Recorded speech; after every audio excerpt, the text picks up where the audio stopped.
Story time about the guy who pretended to be transgender to get into the girls' bathroom.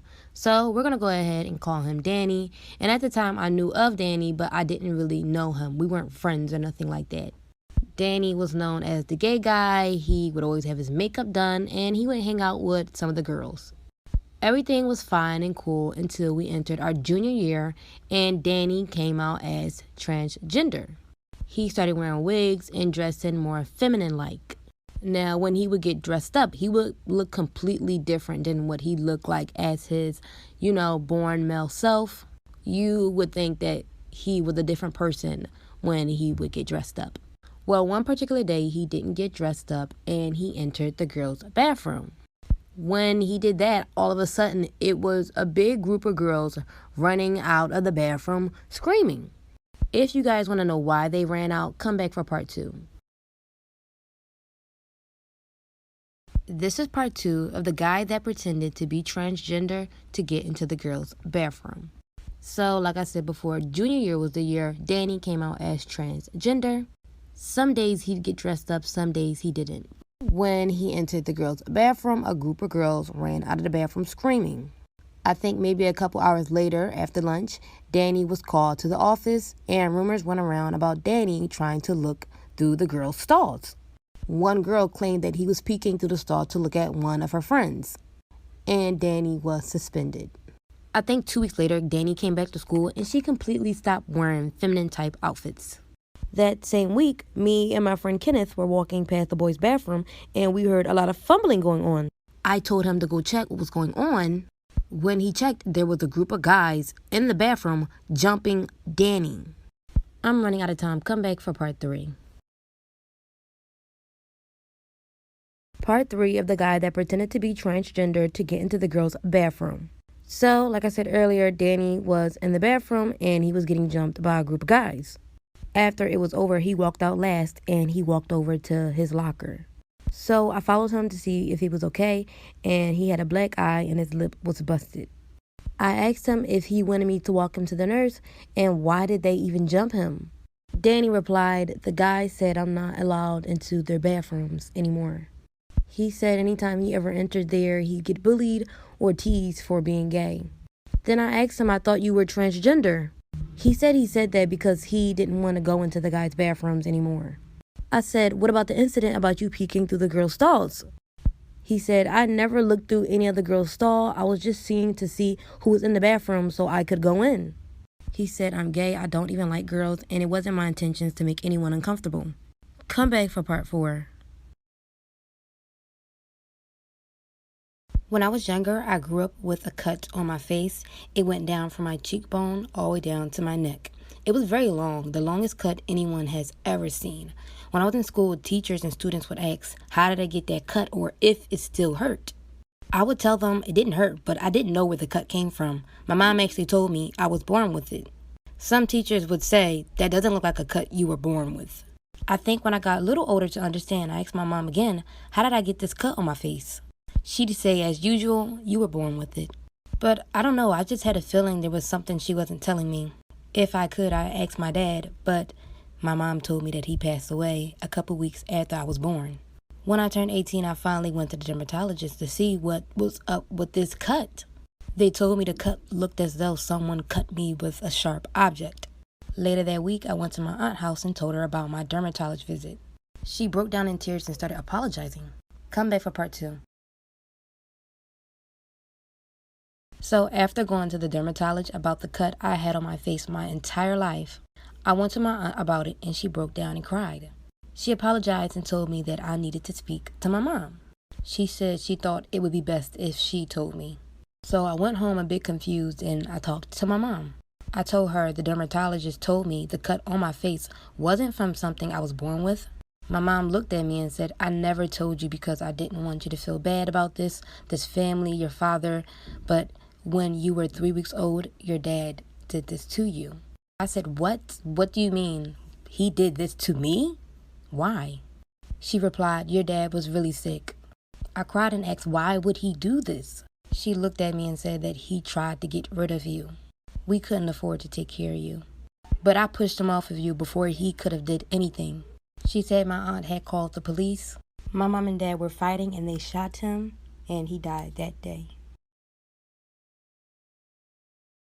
There was a girl named Jessica Phillips that went missing in my high school. She went missing in the middle of our junior year. When her parents came out about it, the school put posters up everywhere, alerts on the news. 2 weeks later, they decorated her locker. Ever so often, I see her closest friend weeping during class, and the teachers would excuse them out. The devotion of love she was getting after she went missing was outstanding. But the thing is, no one liked Jessica. Actually, everyone hated her. Don't get me wrong, she was the most popular girl in school, but she was an asshole. She was very nasty and rude and did anything to get what she wanted.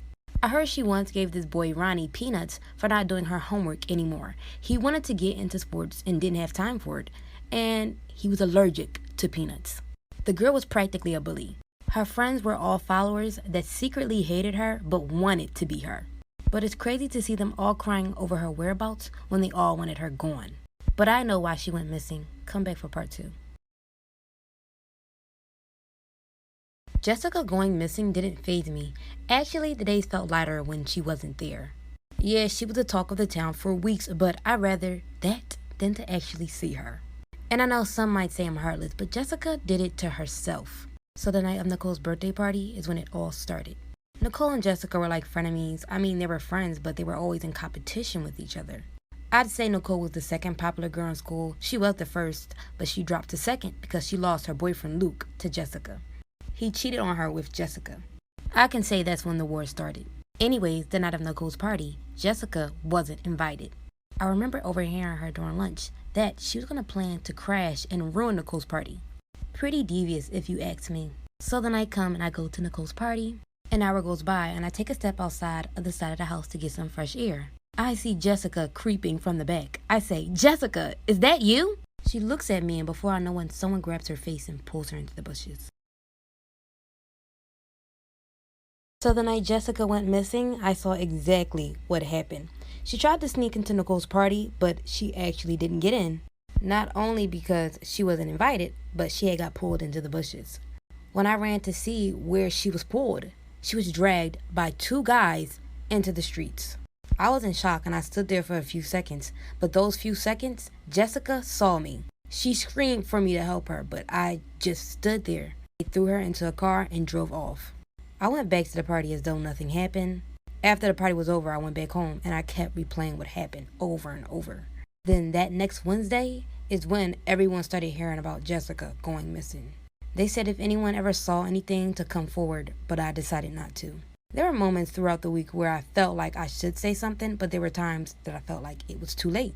I thought maybe she was dead by now and it'd be pointless for me to come out now. But everything changed when I got a message from a block number saying, "Why didn't you save me?" I was once working at a fast food restaurant. Working there stopped me from eating from this place ever again. It's everyone's favorite spot to get burgers and fries, and it seems like no matter what people tell you, people still continue to eat because how cheap it is. But let's start with the customers. Always be nice to your servers, because I had a couple of coworkers that would take the burger meat, rub it onto the floor, and serve it to the customers that came off rude. The restaurant had mice, and if they found something, they got to it.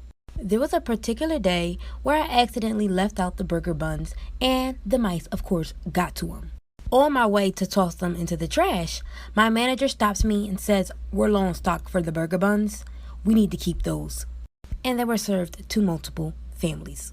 There's way more dangerous things that went down, but if you guys want me to disclose everyone's favorite restaurant, let me know down below if I should make a part.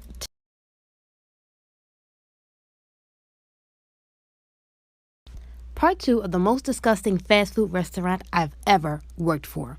And here's a couple of things I think you should know. The hiring process is super easy. You literally just gotta be 16. Okay, so back to the food. When it came to preparing food, the guys in the back that would prepare the food would never change their gloves. They would go from touching doors, cleaning things, to back to preparing food again. I'm pretty sure most of the food they made was contaminated. Our manager was the worst. She loved the food they had and sometimes would pick up a batch of fries with her bare hands and would just eat as she worked. Half the time when she got done with counting money, she wouldn't wash her hands neither. And y'all know how dirty money is. Now exposing the restaurant. I said if you guys comment down below, I might just tell you guys what fast food restaurant it was. But if this TikTok blows up, I do not want to get sued. Just know they make burger fries and they're the most popular fast food restaurant in the world. Story time on how I found out my dad had a whole nother family through social media. I'm talking wife and kids. Okay, so my mom and dad met when I was 3, but I could always recall him always being there in my life. So technically, he's my stepdad. They got married, and then 2 years later, my sister was born. In another 3 years, my twin brothers, Trey and Tyrese. On my 17th birthday is when everything came out. Around that time, my mom was 4 months pregnant, and I had posted a picture on MySpace of me and my family at my birthday dinner. Also, I forgot to mention, I wasn't even allowed to have social media. I didn't even have a phone, but I had a computer, but my parents didn't know I had a MySpace account. I think maybe a week after the post, I get a comment from a random person under the name of Sunshine. They say, "Hey, that's my dad. Are you his cousin or niece? We should talk." The profile pic was a picture of flowers. When I saw the comment, I was a little weirded out, but come back for part 2 if you really want to know what I did afterwards. Part 2 on how I found out my dad had a whole nother family through social media. So I posted my birthday picture. A week later, I get a comment saying, "Hey, that's my dad. Are you his cousin or niece? We should talk." Me being the investigator that I am, I went through the page, but they really had no pictures, nothing, just pictures of flowers. So I started thinking maybe they probably meant to put that underneath somebody else's post. 2 months go by, and I make another post for Mother's Day. It's a pic of me and my mom and my dad in the corner photobombing. Within 5 minutes of the post, I get another comment from that Sunshine account saying, "I think we might be cousins." I was a bit suspicious about the account, so I went to my friends about it. When I showed my friend Deja, she said, "Ignore it because if you show your parents, they'll probably take your computer away because you have a MySpace account." My other friend Alice said maybe y'all could be related, so you should reach out to the page. Later that night, I was feeling very anxious, so I messaged that account, and you're not even going to believe what they told me. Come back for part 3. Part 3 on how I found out my dad had a whole nother family through social media. So I messaged that fake Sunshine account and asked why did they keep making those comments underneath my post. They messaged back 2 hours later saying you were posting pictures of my dad. I responded back, "No, that's my dad." Then they sent me a picture of a girl with my dad. I was like, "Who's that other girl?" They responded, "Me." I was like, "No, you're a fake page." And she responded with another picture, but with my dad and a whole nother woman and 3 kids, including the girl. When I saw that, I shut my computer down, and later that day, I went to my friends to show them. They were so surprised, and I asked them what I should do. Deja was like, "Don't do anything. If you do, your family's going to fall apart." Alice butts in and just tells Deja to shut up. She was like, "Yo, you got another sister. Don't you want to know who she is?" I replied, "No." Alice was like, "You should tell your mom." Deja was saying no, and they was just arguing back and forth whether or not if I should say anything. Come back for part 4. Story time about the girl next door. So around the time I lived in New York with my sister and dad, across the street there was a girl. I never knew her name, but she was really pretty. I had to be 11 and her herself maybe 15, 16. I was always playing outside, and ever so often she came out to take a baby for a stroll. Back then, it never really occurred to me that she was a teen mom. Truthfully, I thought that baby was her little sister. And the baby would cry all the time, and she could never get the baby to quiet down. The guy she lived with, which I believe was her dad, would get mad at her when she couldn't quiet the baby down. There was a particular night after 4th of July, the baby was crying, and again, she couldn't get the baby to stop crying. At that time, I was outside jumping rope, and I heard a slap and a pound against the door, and the baby stopped crying. I was scared that something happened to the baby, but come back for part 2 so I could tell you guys what happened. Part 2 of the girl that lived next door. So like I said, the baby was crying, and in the middle of the night, I heard a slap and a pound against the door, and the baby stopped crying. I was afraid that something had happened to the baby, so I ran across the street, and I listened to the sounds behind the front door. The guy that lived there had opened the door, and I fell into the house. He yelled at me saying, "What are you doing on my property?"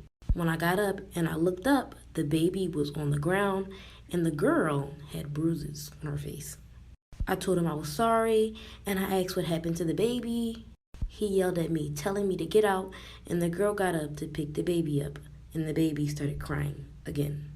I got scared and ran back across the street. And the next day, the man came back and knocked on my door. Come back for part 3. Part 3 of the girl that lived next door. So, like I said, the man came back and knocked on my door. My sister had answered, and he asked my dad, but around that time my dad wasn't home, so he just left. From then on, I was kind of afraid of going outside because I was afraid that the man was going to see me, so for a whole week I never came out. When I finally decided to go out, I asked my sister to come with me and play jump rope. While we were outside playing jump rope, our neighbors across the street, second floor, blinds opened, and I looked up because the blinds are never open. As we were looking, the words "help me" were on the window, and which appeared to be written in red lipstick. We got scared and told our dad, and my dad immediately called the police, but after the police visited, they told my dad that there wasn't anyone in there. No baby, no girl, just a man living across the street. He said maybe we were seeing things or reading things wrong. It gets really bad after this. Come back for part 4. Part 4 about the girl that lived across the street. I think maybe a month after the incident, I stopped seeing the girl and I stopped hearing the baby. And I kind of stopped thinking about them for a while. I thought maybe her and her little sister moved with their mom and left the guy who I thought which was their dad. I'd say that next year I finally saw the girl, but this time she was much skinnier. She had came up to me and asked me if I seen her daughter. I said no, and she walked away. I was confused at first because I didn't know that baby was hers. Then years later, it was my prom night. Before I took a step out of my house, I seen out my window that an entire police SWAT team came to arrest my neighbor. Then they went into the house and there were multiple girls. Had to be like 8 of them coming out of his house, and some of the girls looked really weak. Lastly, there was a little girl and she had to be like 6, 7, and I thought it was crazy, like how did all those girls get in there? To this day, I wonder what happened to the girl next door and if she ever found her baby. Am I wrong for breaking up my best friend's relationship with her boyfriend? Some people may say it was petty, but I think it was justice. So my best friend at the time, which we're going to call Coco, had a boyfriend and we're going to call him Nick. They met in high school their junior year and they were together for about like 2 years. Nick was seriously in love with Coco. He would literally do everything for her. Honestly, Nick was like her little puppet. Honestly, throughout the relationship, I felt as though Coco really didn't respect Nick. I mean, the things that he did for her, I wish a man would do for me. And I just really felt like she didn't really appreciate him. If I was in a relationship with Nick, the relationship would have been mutual. I seriously believe that Nick deserved better because Coco wouldn't do anything. She literally added no value to the relationship, but Nick, he would buy her things, took her shopping, went on dates, went on trips, and Coco had nothing to show for it. So I made a plan to steal her man, and in the next part, I'll tell you exactly why I decided to make that choice. Part 2 on why I decided to steal my best friend's man. So, like I said, the relationship between Coco and Nick wasn't mutual. Coco seriously did not deserve him. In the process of their entire relationship, Coco was cheating on Nick. And, as a best friend, I tried to keep it cordial, but I just didn't like how Nick was getting treated, especially with all the things that he was doing for her. And you won't even believe the person that she was cheating on Nick with. My crush. And she knew that was my crush. She tried to hide the fact that she was talking to him, but I ended up finding out through mutual friends. I never confronted Coco about it because I just wanted to see if she would be honest with me. But for weeks, she never did. So one day I decided to go to Nick's house and I practically told him what it was.